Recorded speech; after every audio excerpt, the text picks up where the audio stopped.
Welcome, I'm meteorologist Ted Keller, and this is a series I had last spring and summer, which is called Severe Thunderstorm Outlooks, and I really didn't feel the need to put a lot of these up here over the winter, but as we start getting into multiple day possible events, and as we certainly start getting into March and April, severe weather is going to start rearing its ugly head once more, so this would be a good time to probably reintroduce this series. And in fact, over the last spring, I actually did it daily, and that may come to pass before all is said and done. We'll see. But anyway, I wanted to start with this severe thunderstorm outlook. This is for Friday, and it does include much of West Texas and getting up to around the Oklahoma City area. West of there, along 40. That's for Friday. And take a look at the other outlook.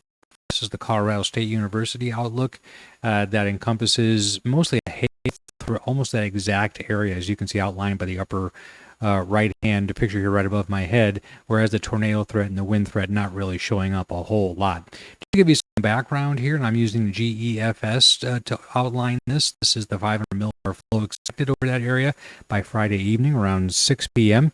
And you can see this is a very typical spring feature where we have this maximum wind speed indicator here at 500 millibars, which is going to provide the shear necessary for these storms. And as so often the case this time of year, the instability, the moisture, so to speak, the dew points are usually not up to snuff. So that's primarily why I think this is going to be a hail threat. These storms will likely be elevated, so it's hard to get a lot of wind, and certainly very hard to get a tornado out of a storm that would form in this environment. Now, if we move forward one more day, and this is Saturday, this is a little bit more widespread. It's still like the first one I showed you, a 1, which is marginal. So it's 1 out of 5. You can see on the left here, the indicator, the scale for that. So it is still a pretty low-end threat. But of the two, I think this one does have a chance to maybe be upgraded to a 2 at some point between now and Saturday, maybe even Saturday morning, depending on how things out. But this includes Dallas, Austin, San Antonio, Houston, and almost all of Louisiana except for around Baton Rouge, New Orleans. They may get some of that activity later on Saturday.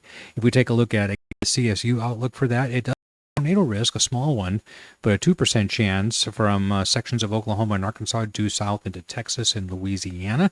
And there is a hail, as you can see here, and a little bit of a wind threat with that too. Again, as outbreaks go, severe weather possibilities, this isn't outstanding, but I do want to kind of point out this, which is Saturdays, and talk about next week too. But let me show you the jet stream on Saturday. So it's significantly sharper.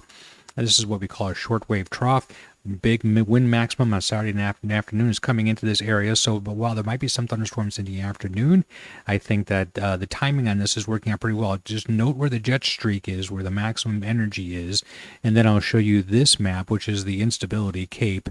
And you can see it on Saturday afternoon. It's kind of building up in this area here. So this isn't even when I think it'll be at its strongest. So if we make that the strongest instability there, along with that jet streak approaching area, we could be causing some severe weather issues there. I do want to talk about Sunday. This is expected to shift eastward a little bit into portions of Mississippi, Alabama, North Florida. That's on Sunday. And again, I didn't show you the 500 millibar flow for that, but just consider this to be an extension. And usually when these systems get moving east, they are allowed the opportunity to draw up more moisture out of the Gulf, and the instability actually goes up. So Sunday could end up being a fairly potent day, at this point, but not really sure about that yet. Now, let me show you this. This is Tuesday afternoon. Very strong jet streak moving from New Mexico into Kansas. And again, depending on the time of year, when I looked at this without any other variables, I might say this would be a pretty good chance for a severe weather outbreak. Would I be right about that in this case? Well, again, this time of year, the dew points are a little lacking. Here's Tuesday afternoons, but the trend is interesting. We are drawing up higher dew points all the way up into Minnesota, and the darker the greens, the higher the dew point. But, it just remains to be seen how this air actually gets, and there's a lot of deciding factors here. So this is, again, the ensemble model. So we're averaging all the runs together to get this consensus number. So there could be room to get these a little higher, and I'm not sure they would need to be necessarily higher if the upper atmosphere were cooperating. In other words, higher dew points stability, but the overall structure of the atmosphere is what's important. This is something worth keeping an eye on for Tuesday afternoon for sure. Then activity spreads. On Wednesday, the CSU weather outlook does have this area here in brown, and the Storm Prediction Center sometimes mirrors this pretty closely. If they had something for that period, it would be indicated here. It is not at this point, but it might be.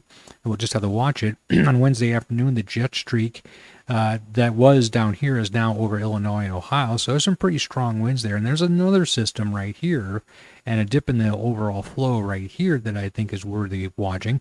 On Wednesday afternoon, those dew points shift out of Missouri and Arkansas and up into the Ohio Valley. So again, there's a possibility of severe storms in this area. And again, we might have room to increase that instability a little bit by increasing those moisture values. We'll see how it looks. And there's even some possibilities beyond that, depending on how the jet stream flows exactly next week. But we'll stop at Wednesday afternoon. I want to show you, generally speaking, that the supercell composite outlook for the dates are wrong. I forgot to change. So this is for the next 7 days, basically. You can see right here the 12th through the 18th. So we have Texas with very low probabilities, but they are showing up. And then for week 2, which is, again, in the upper right-hand corner, February 19th through the 25th, we have kind of a general area here. And when I see that, I see two things. Number one, there's a strong jet stream right here, persistent enough to make that forecast. And that, where maximum areas are, or the extent, there could always be room for expanding the probabilities once you establish the area. So again, that's probably the first organized severe weather outlook I've had this year. I think it is. More may be coming, especially with the pattern I just showed you. I'll bring them to you as necessary. Again, this is for severe weather specifically. I also do a weather to watch, which is a more general look at the country.